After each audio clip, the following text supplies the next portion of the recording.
Hey everyone, Pastor George here with today's Bible study recap. And today in Bible study, we started a new book, the book of First Thessalonians, a letter from Paul and Silvanus and Timothy, as we will see, written to the church in Thessalonica. Now, Thessalonica is a city in northern Greece, one of the places that Paul stops on his missionary journey, and is still one of the places that's inhabited today in a big way. It's the city of Thessaloniki today in modern Greece, in northern Greece. And even at the time of Paul, this was a major metropolis. It was had a population of around 200,000 people. So it was a big place. And had a lot of different ethnic groups living there. The Jews were obviously there, which is why Paul went there to first preach in the synagogues and then bring the message to the Gentiles. Well, this is the church that Paul is writing to, and this is probably, I say probably because some scholars think Galatians might be the earliest letter, but I think it's actually First Thessalonians. It's either this one or Galatians, but this is one of the earliest letters and one of the earliest documents of the New Testament, right? This predates probably the writing of all of the Gospels.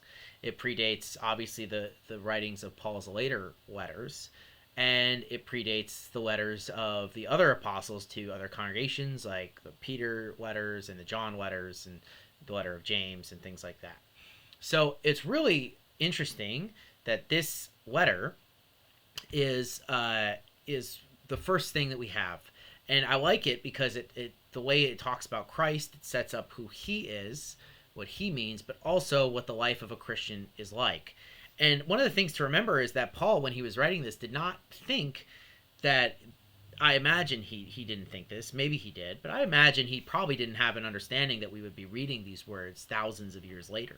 And that these words are not only words to the church in Thessaloniki, but also to the church today, wherever you are, right? So it's really interesting. So there's a few things we talked about that I want to hit on, just that I think of are important. And the first one is obedience and imitation.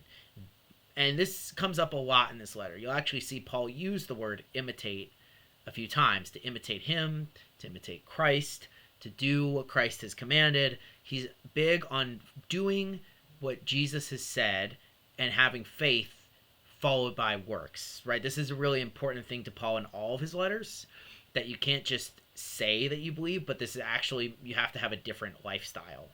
Now, this lifestyle is going to mark you apart from everyone, and one of the other major themes of First Thessalonians is persecution.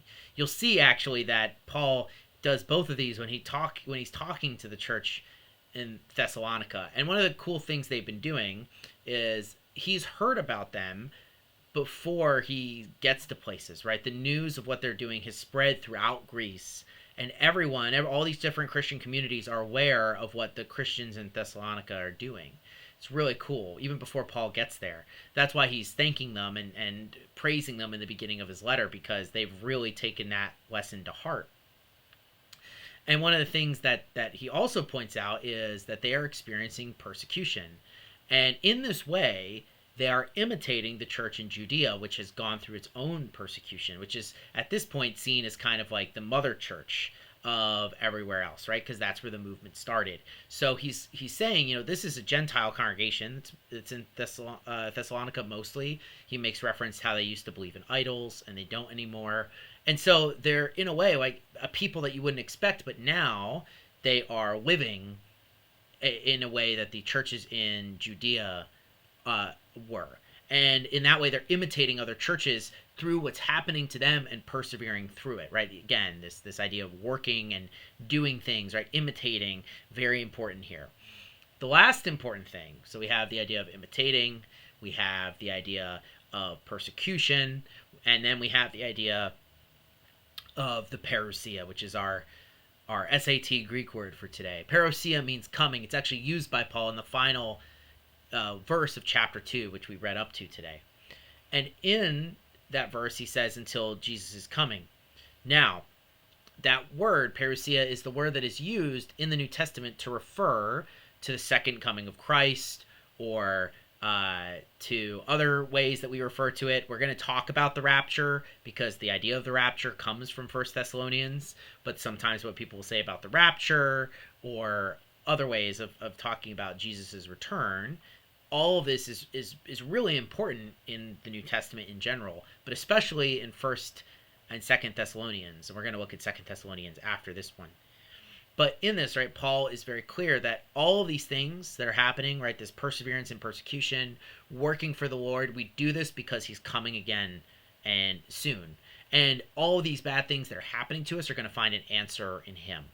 So that's what we talked about today. That's going to set us up for next week where we're going to dive a little bit more into that, and also some rules of living for the First Thessalonians, but for the Thessalonian church. And yeah, that's what we'll talk about next week. So I'll see you guys around. I hope you have a wonderful rest of your Wednesday. Peace out.